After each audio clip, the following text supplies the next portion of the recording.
অনেক সময় অনেক গল্পতেই মন খারাপ হয়ে যায় আমার। তখন ইচ্ছা করে চিৎকার করে কান্না করি, নয়তোবা কারোর সাথেই হাজারো জমা কষ্টগুলো শেয়ার করি। তখন মনে হয় কান্না করতে করতে যদি নিজের কষ্টগুলোর কথা বলি, হয়তোবা কষ্টগুলো একটু হইলেও ধামাচাপা হবে, নিজেকে একটু হালকা মনে হবে। কিন্তু এখনকার সময়ে কারো দুঃখের কথা বা কারো কথা শোনার মতো কারো সময় নেই। এখন সবাই সবাইকে নিয়ে ব্যস্ত। তার থেকে বড় কথা, যখন নিজের দুঃখের কথাগুলো আমরা অন্যের মাঝে শেয়ার করতে যাই, হয়তোবা সাময়িক তারা মাথায় হাত বুলিয়ে দিবে, কিন্তু পরবর্তীতে ওই বিষয়টা কাল হয়ে দাঁড়াবে।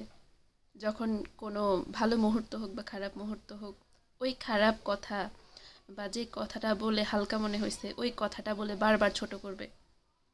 এজন্য নিজের কথাগুলো কাউকে বলতে নেই কখনো। নিজের কথাগুলো নিজের মধ্যেই সীমাবদ্ধ রাখতে হয়। হাজারো মন খারাপ, হাজারো কষ্ট যদি আসে, তাহলে আমি বলবো চিৎকার করে কান্না করে নিজেকে হালকা করা উচিত, কারো কাছে গল্প বলে নয়।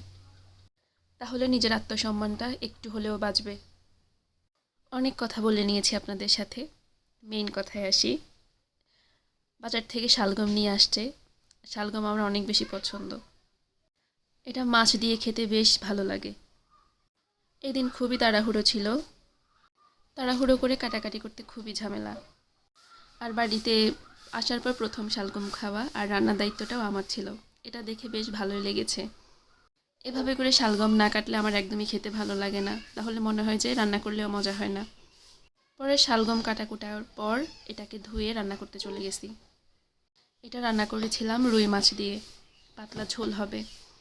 আর এদিন রান্নার খুবই তাড়াহুড়া ছিল, যার জন্য আগে শালগমটা বসিয়ে দিয়ে তারপর আবার লাউ কাটতে চলে এসেছি। শীতকালীন সবজি এখন বেশ খেতে ভালো লাগে। আর যদি শীত থাকে, গ্রামে এখন অনেক শীত, শহরে নাকি শুনলাম শীতই নাই, অনেক গরম পড়তেছে। আর শীতকালে খাওয়া দাওয়া করতে বেশ ভালো লাগে, মনে হচ্ছে যে তরকারির মধ্যে আলাদা একটা স্বাদ থাকে। বাড়িতে আসার পর খুব কমই রান্না করেছি, তবে যতদিন রান্না করেছি খুব আনন্দ লেগেছে। মনে হয়েছে যে রান্না করে নিজের মানুষদেরকে খাওয়াতে পেরে অনেক বেশি ভালো লেগেছিল।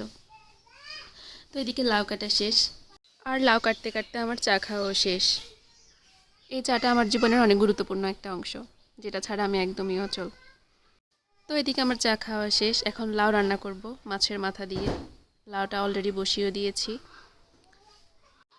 মাটির চুলায় তরকারির স্বাদ আলাদা একটা মজা, কিন্তু একটু ঝামেলা, কারণ এটা প্রপারভাবে আগুন দিতে হয়। আমার কাছে এখন একটু এটা একটু ঝামেলা মনে হয়।